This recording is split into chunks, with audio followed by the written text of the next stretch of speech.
تو حضرت معاذ بن جبل رضی اللہ تعالیٰ عنہ کہتے ہیں کہ صبح کے خوبصورت لمحے اور حضور کی قربت اور سفر کی گھڑیاں اور چل بھی رہا تھا میں آقا کریم علیہ السلام کے ساتھ ساتھ، تو موقع غنیمت جانا تو میں نے کہا کہ اے اللہ کے پیارے رسول صلی اللہ علیہ وآلہ وسلم، مجھے آپ کی قربت میسر آئی ہے تو اس موقع سے میں فائدہ حاصل کرتے ہوئے آپ سے سوال پوچھنا چاہتا ہوں، اور وہ یہ کہ مجھے کسی ایسے عمل کے بارے بتا دیجئے جو عمل مجھے جنت میں داخل کر دے اور جہنم سے دور کر دے۔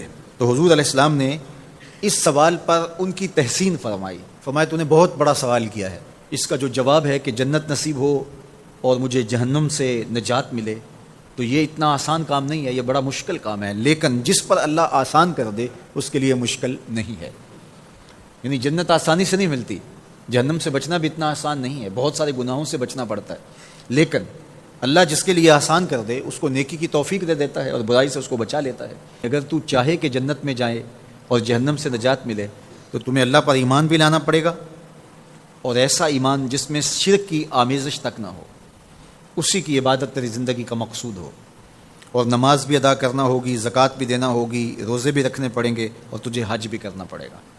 جنت میں داخلے کے لیے یہ شرائط ہیں کہ تم یہ کام کرو گے۔ پھر ارشاد فرمایا میں تمہیں بھلائی کے دروازے ہی نہ بتا دوں؟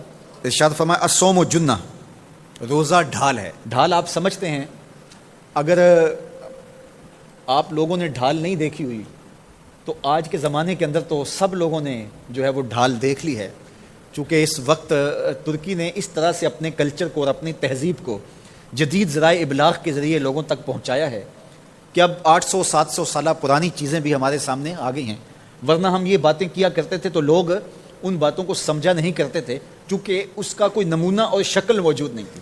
جب دشمن تیر پھینکے تو تیر سے بچنے کے لیے وہ لوہے کا پتلا جو آگے کر دیا جاتا ہے، جو تیر کو اپنے اوپر روک لیتا ہے، اس کو عربی میں جنہ اور اردو میں ڈھال کہا جاتا ہے۔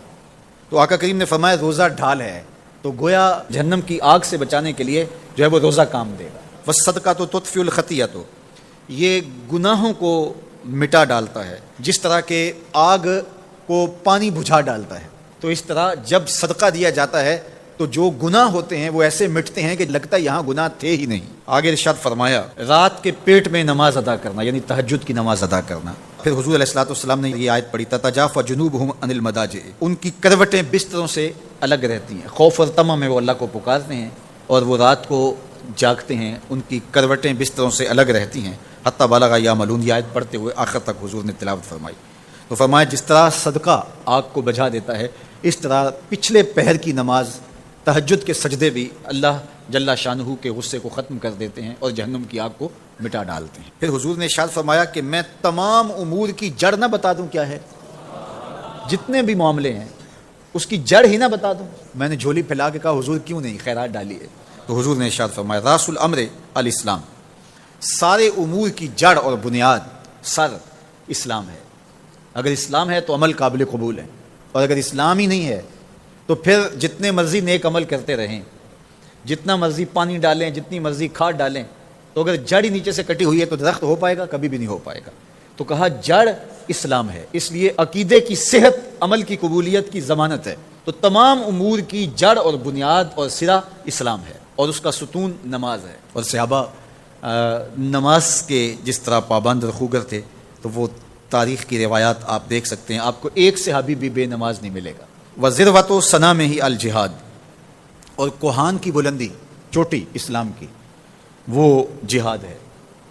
جہاد سے اسلام کو سربلند کیا جا سکتا ہے۔ اسلام کا چھٹا رکن ہے جہاد، اور ہمیں جہاد کی ترغیب بھی دی گئی، اور قیامت تک یہ جہاد جاری بھی رہے گا اور کبھی بھی ختم ہونے کا نہیں ہے۔ ہاں اس کے اصول و ضوابط ہمیں دیے گئے، جہاد کے نام سے فساد فی الارض نہ کیا جائے، لیکن جہاد کا انکار اسلام کا انکار ہے۔ یہ اسلام کی چوٹی ہے، ذروۃ و سنام کہا گیا، یہ کوہان کی بلندی ہے۔ تو حضور علیہ السلام نے آخر میں فرمایا کہ میں تمہیں سارے معاملات کی جڑ ہی نہ بتا دوں، خلاصہ ہی نہ بیان کر دوں؟